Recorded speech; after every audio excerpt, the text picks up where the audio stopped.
Welcome back. One final point before we go tonight. What the mainstream media was too afraid to tell you about the news this week. This week, while the mainstream media obsessed over the president feeding the fish in Japan, this is what really happened. Senator Rand Paul attacked at his home by a socialist. The senator suffered 6 broken ribs and a lung contusion after his neighbor, who was an avowed socialist who supports a socialized healthcare system, tackled the senator. But the mainstream media claims this wasn't political. Oh, no, not when it's a liberal socialist who attacks a Republican senator. Nothing to do with politics, according to the mainstream media.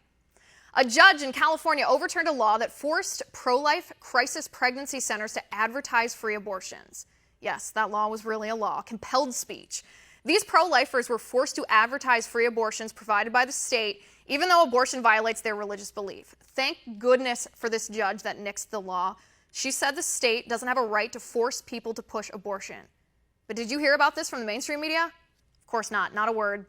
Congressman Ted Lieu walked out on a moment of silence in Congress for the victims of the Sutherland Springs church shooting. A member of the United States Congress cared more about his gun control agenda than the lives lost in that attack. Awful. But you won't hear about this from the mainstream media because the mainstream media sticks to the liberal narrative, and the liberal narrative is gun control good, all guns bad, Republicans worse than killer. In 2013, Democrats filibustered a bill that would have mandated the U.S. Air Force report domestic violence convictions to the FBI, which could have prevented Devin Kelley from passing his background check and purchasing the weapon he used to kill 26 people. Democrats filibustered this bill.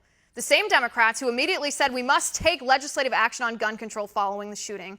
Funny how the mainstream media failed to report on this and failed to see the irony.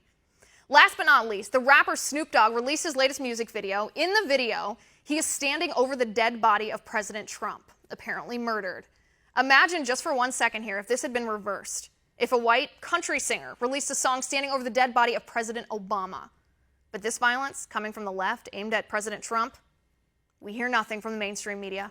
The mainstream media doesn't care to report any of this to you, so we will.